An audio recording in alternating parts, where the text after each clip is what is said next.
Hello, my name is Kate Hudson Hall, and thank you for listening to Bulimia Sucks.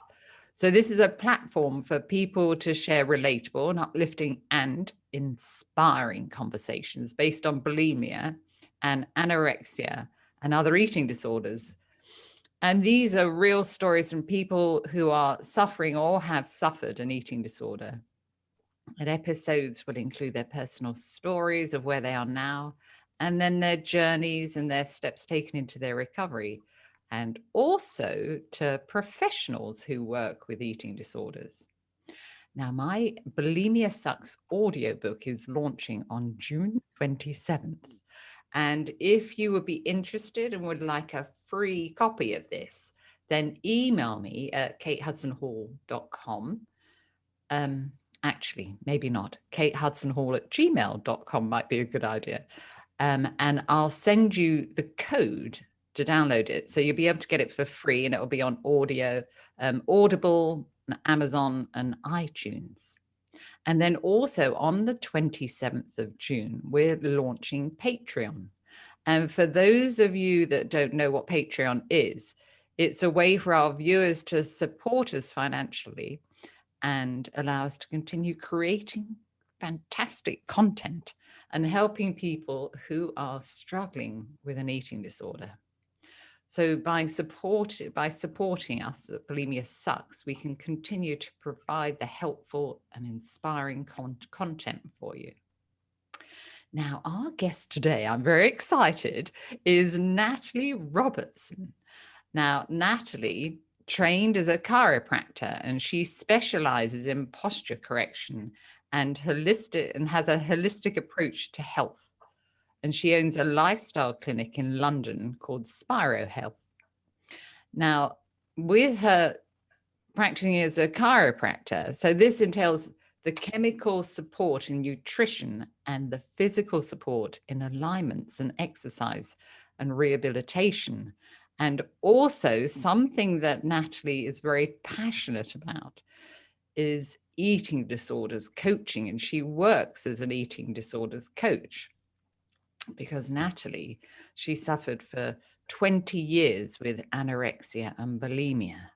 And she now focuses on helping others on their healing journeys through eating disorders. And she says that she loves anything around the word wholeness and how we can support the world and each other in living our true health potential and therefore fulfilling on our unique life purposes. So welcome, Natalie. Oh, thank you so much for joining us. Well, thank you so much, Kate. Lovely to be here. It's great to have you here.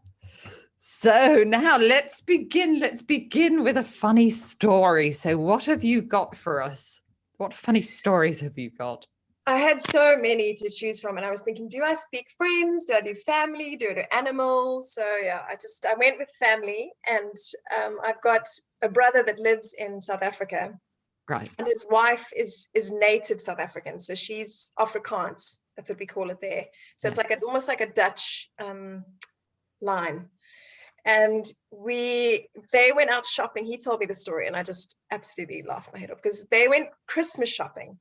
Now they've got 3 children. They've got Taylor, Hawken, and Tristan. And so they were looking for stockings that would potentially have those names. So when they went stocking shopping, she was looking, and she was like, she looked up and she saw all these things, and she saw something written on the stockings, and she was like, who the hell is Noel? Why are there so many stockings for somebody called Noel? And my brother was like, no, it's not Noel, it's Noel for Christmas. So I just thought that it was still to this day, whenever it's Christmas time, I always think of that story. Hilarious. Well, that's good one. I love that. Yeah. Oh gosh. So Natalie, so tell us, so you had bulimia and anorexia for 20 years. So tell us about, the pattern and what happened and, what was your journey? Okay, so I started restricting my food when I was 11. And, I remember going off to the doctor and my mom and the doctor saying, you're underweight. And if you get any more underweight, then we'll have to get you in hospital, and, pretty much scaring me.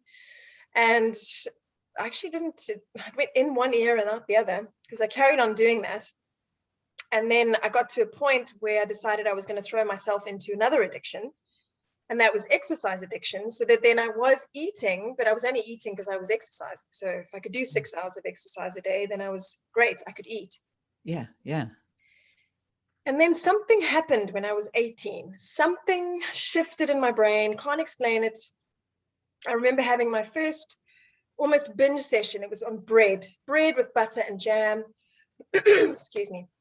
And yeah, I had my first purge session after that. So I remember it so clearly to this day. And then from then it was almost like no one showed me that. I didn't read any, I didn't see anything. I didn't know anything. It just came from inherently inside me to do.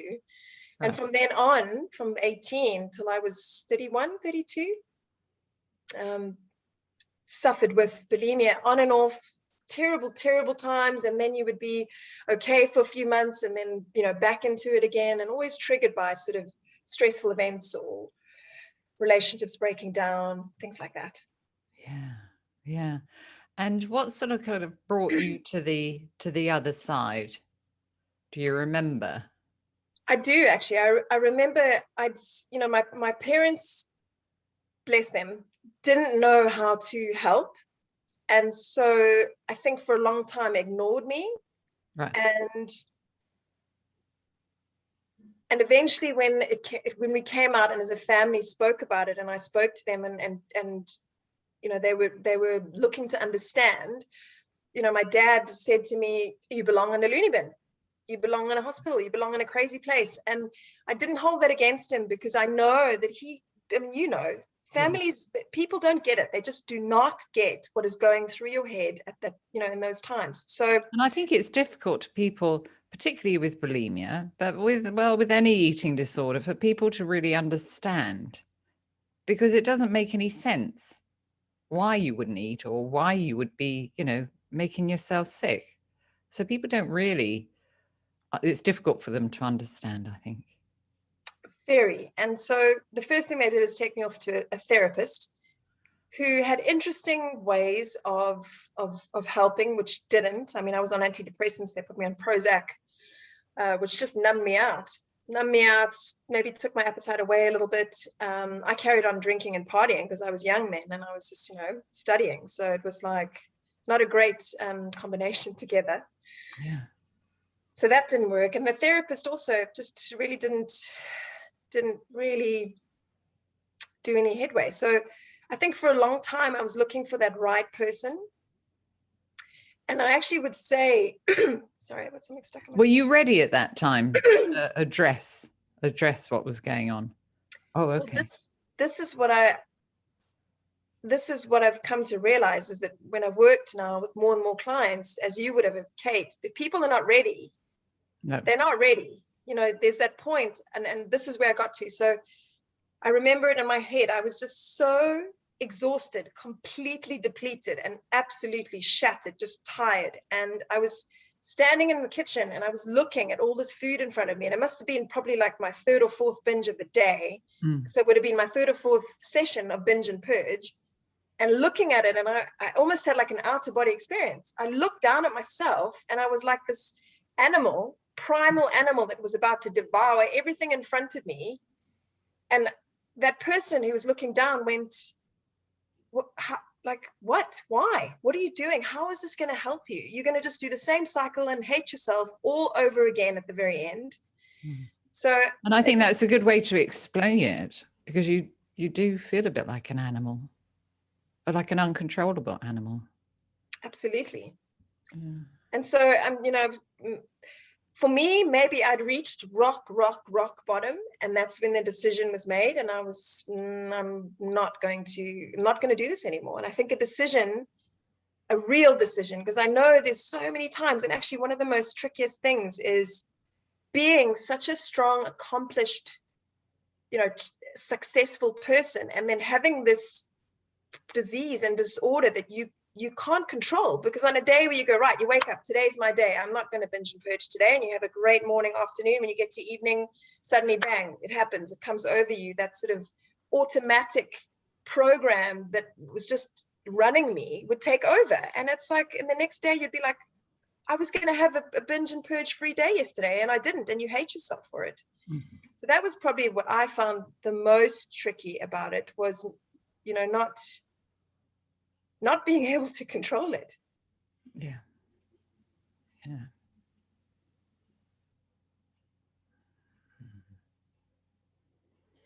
And then you eventually found, after that first therapist, then? So I started asking myself different questions, and it was more about, well, let's reframe things, because I was pretty obsessed with how I looked. I wanted to look strong and muscular and athletic and I started to reframe what I wanted, which was, I want to be healthy. So what is a healthy choice right now? What for me would be a healthy choice? And so began my journey. And then I met a coach who was a life coach, trained in psychology.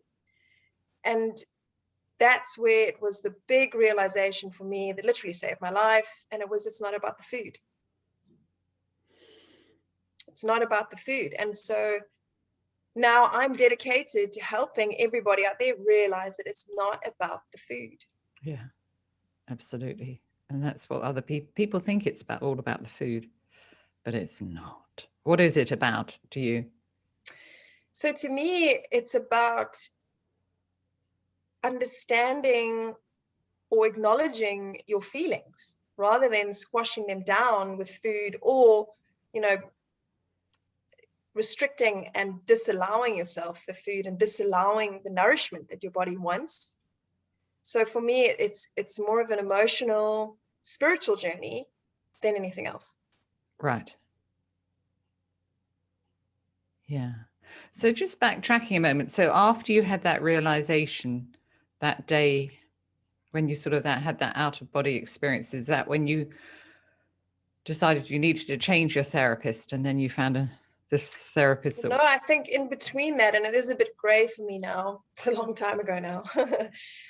In between that, it was really me on my own healing journey with no therapist. So okay, I would say that happened when I was around 26,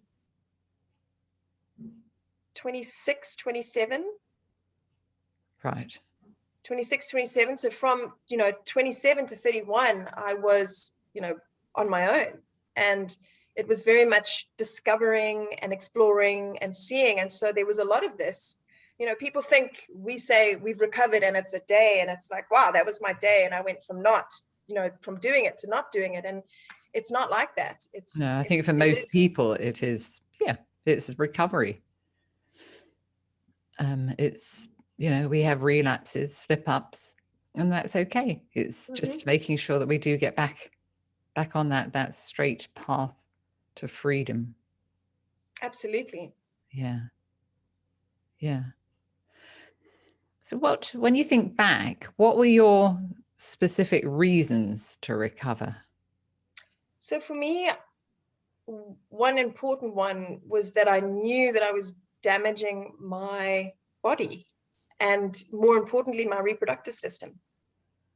So I was thinking, I want to have a child. I want to have a family one day. So that was a big driver. And I was exhausted. I was exhausted. I realized, what can I do to help me be healthy? And that was my biggest reason. I was exhausted, too tired. That was me, done.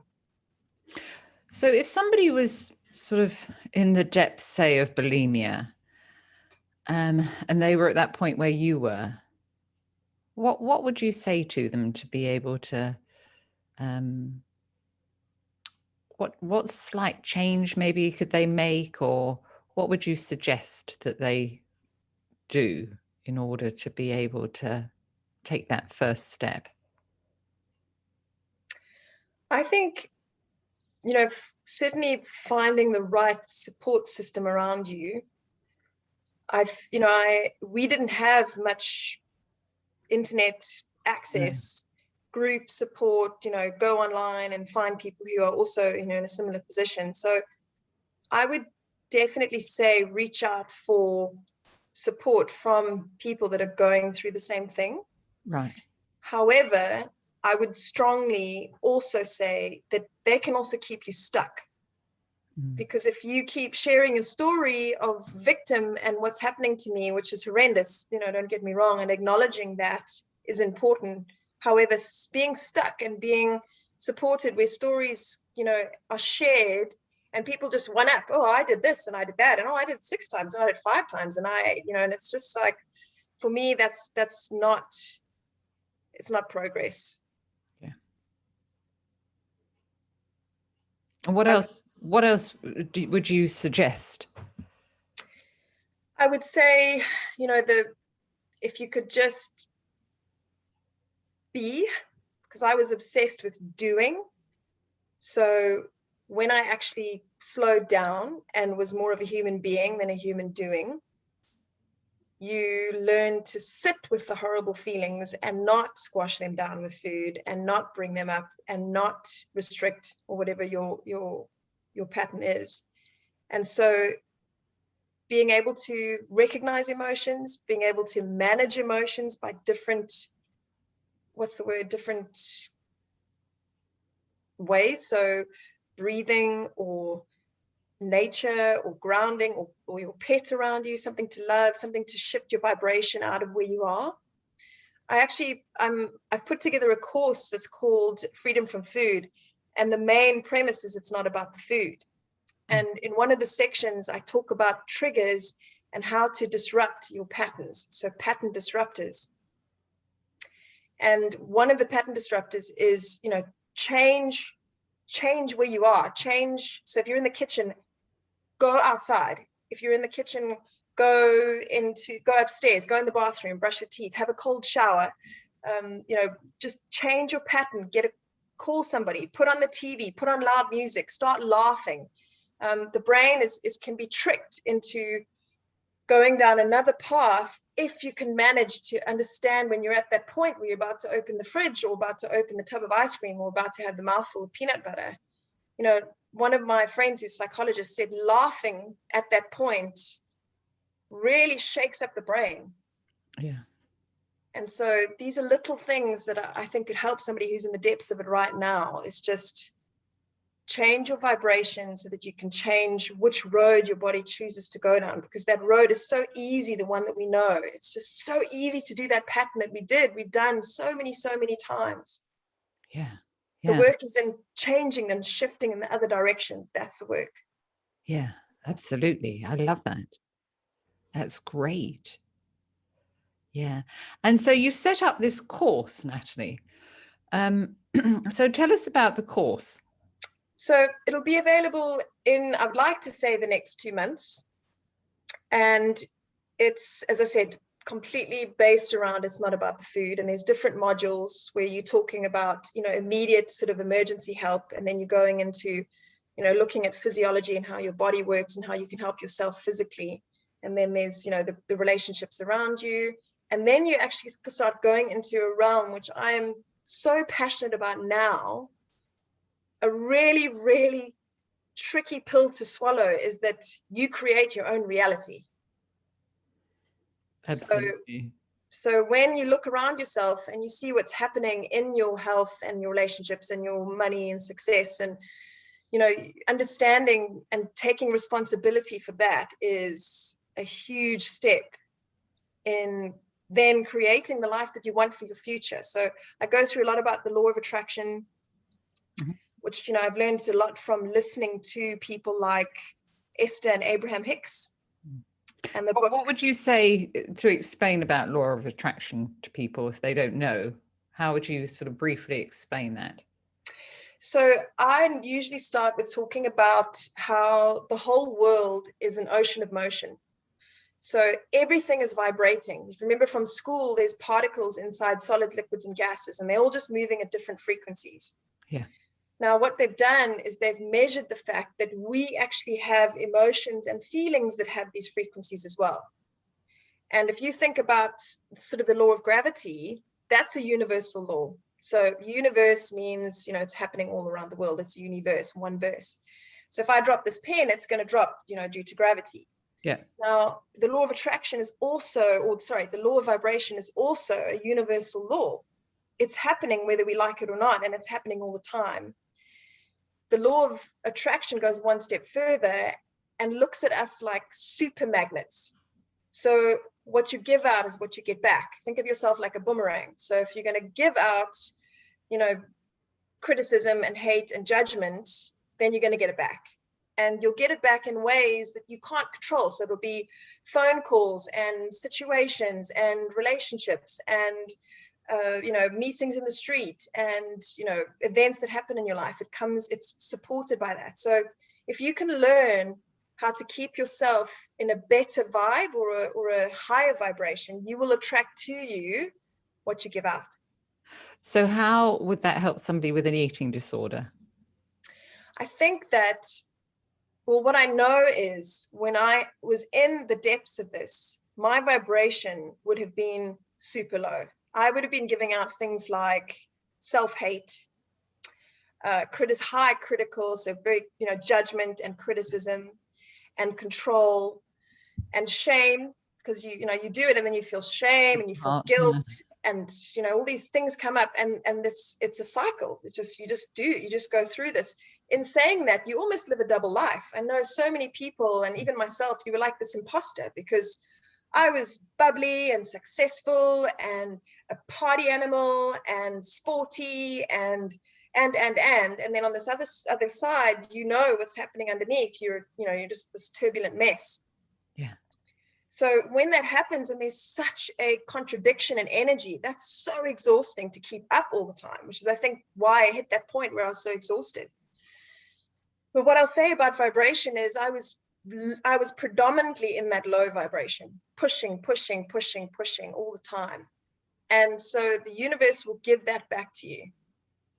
If you look at reaching for the next best feeling, that is so much more realistic than somebody saying to you, Kate, think positive. Just think positive. Just think about rainbows and fairies and cupcakes and bubbles. Yeah, right. And you want to tell these people, I'm on the floor right now. So if you're telling me to think positive, you just want to tell them to bugger off. Yeah. Yeah.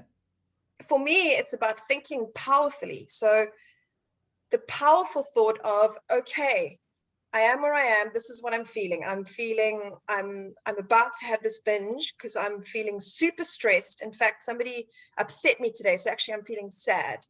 Okay, there it is. I'm feeling sad. Okay, what could I do with the sadness? Breathe for a moment, which is something I would never have done before. So take a few deep breaths, not many, just a few deep breaths, just to almost ground yourself. And then use some of the pattern disruptors that I spoke about before. It's change something, change your hair, change your clothes, change the direction you're looking in. As I said, put loud music on, give someone a call, focus on your pet, laugh. So change something, and that will lift your vibration from where you are. And even just a small lift in frequency, your body will feel relief. Yeah. Yeah. I think that's an excellent way to explain it, the law of attraction. On the other side, though, which is important because this is how I felt, and this is the analogy I use, that path that we're so used to going down every day, 5, 6, 7 times a day, is like in the forest where there's a path that's open and been used for hundreds of years. So you've got no stones and no trees, and you can see the end, and you've got absolutely certainty of where you're going, and you could literally close your eyes and do it. That's the path. The work is now turning to the middle of the forest and looking straight directly into the jungle, per se, where there's things and thorns and rocks sticking out, and it's all closed up and it's dark and you can't see where you're going. You don't know where the next step is. You don't know where the end is. That's the new path. And so the work is turning from the one that we know to this new path. And once you walk that, and you walk that, and you walk that, that now becomes your new path. And that's a choice. Yeah. And it's breaking away the brambles and the, and the big twigs and the stumps and the stinging nettle, trees and everything else that might be in the way. Yeah. I love that analogy. Yeah. Yeah. But you can do it. You can do it. You can do it. And that's another thing, is that so many times, and I'm sure you feel the same, people will say, this is a life sentence, it's going to be with me forever. It's going, I can't do this. And it's okay to feel like that. However, it's possible.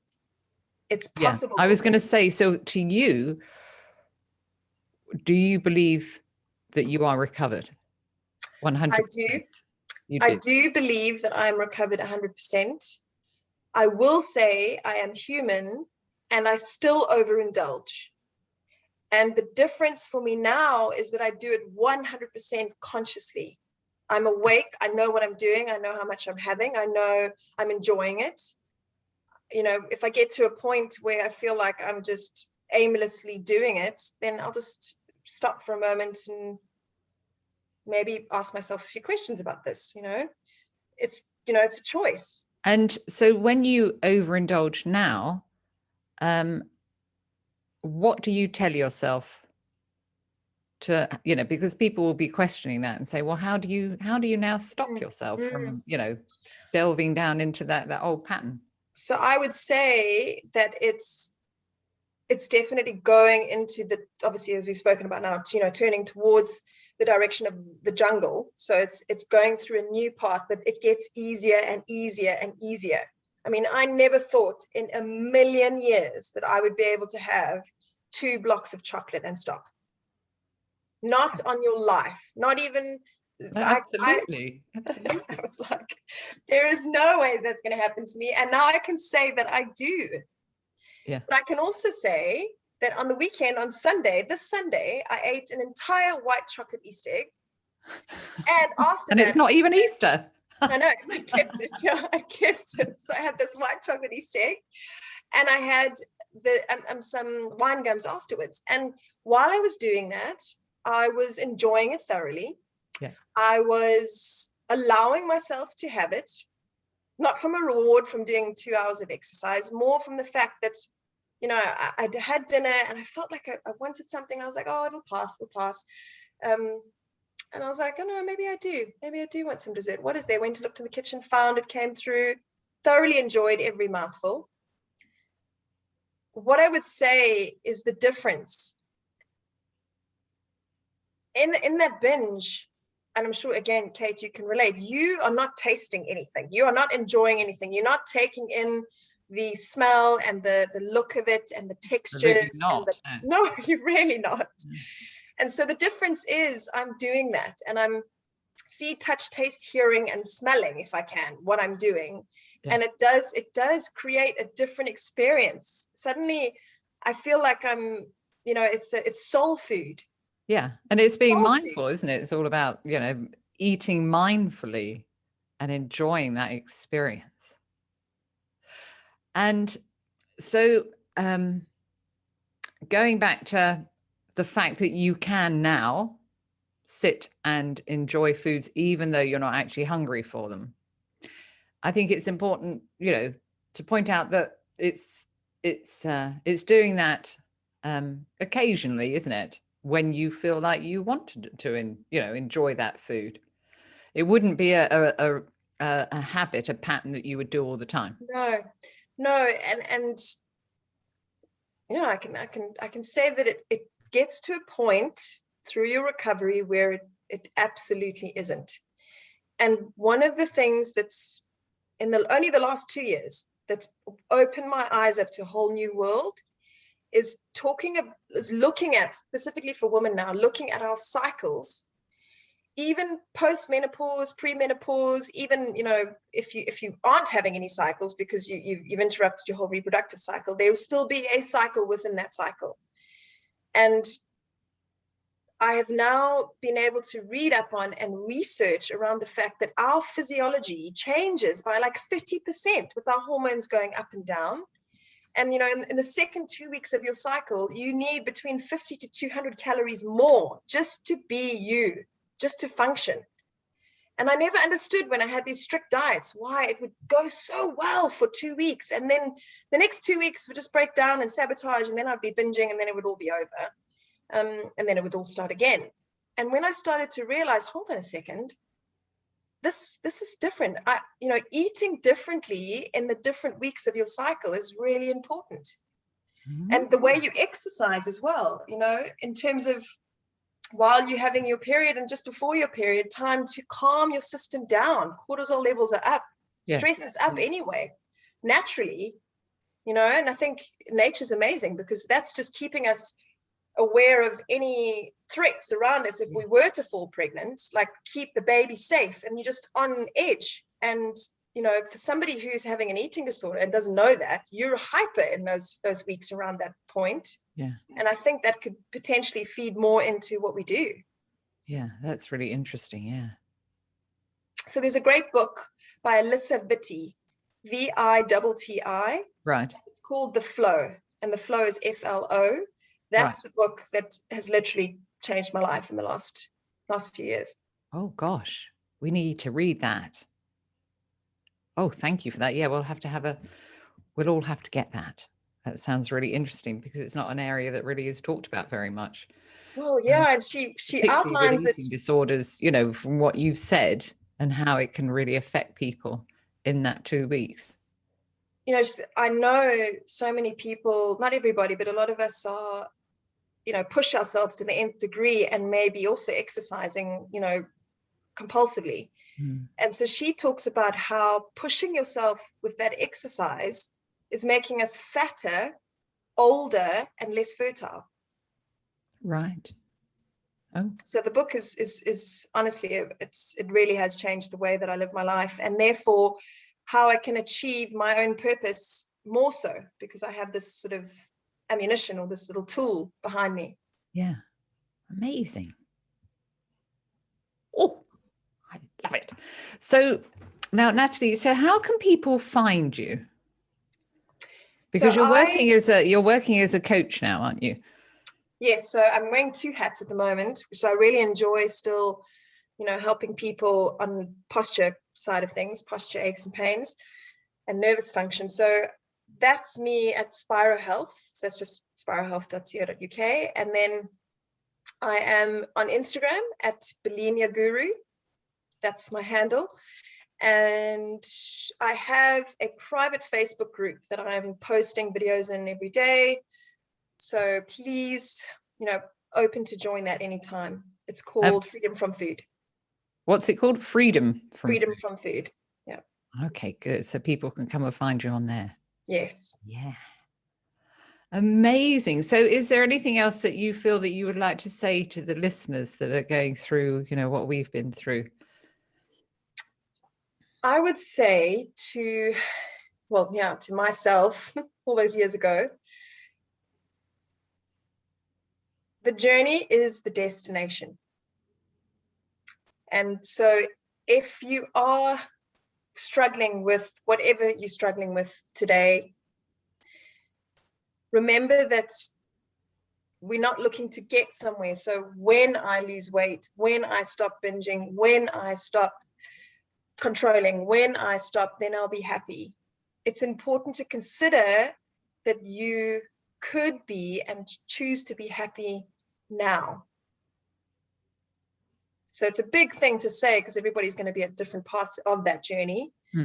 And the other thing is that, which is helping me when I come into hardships now. So instead of these challenges affecting me like they did, where I'd reach for food, I now am able to look at a challenge or something that's happening in my life and understand that whatever's happening, when I get through it and when I get the other side, which is obviously optimistic, I would have expanded as a person. I would have grown, and that wholeness that I spoke about, or you spoke about at the beginning, that you value so highly, you become more of a whole person, so that when you look back on the event, you can actually be grateful for it.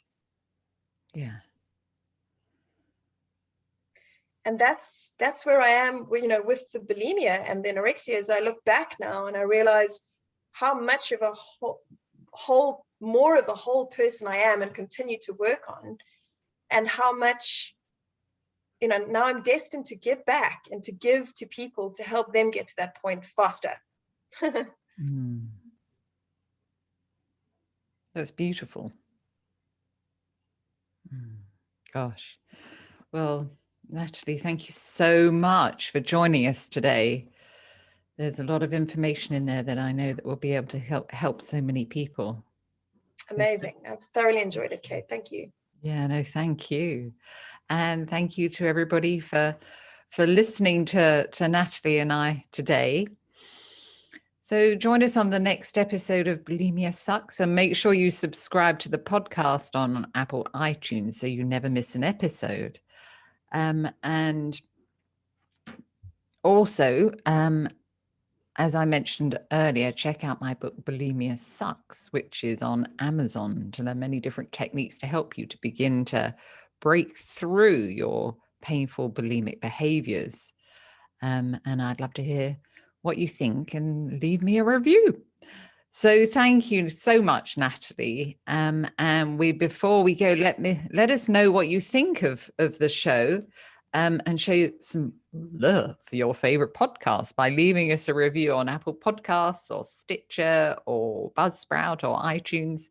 Make sure you come and join our Facebook group, Bulimia Sucks, if you haven't already, where it's great to connect with like-minded people and chat about their experiences. So thanks for listening, and I will speak to you in the next episode.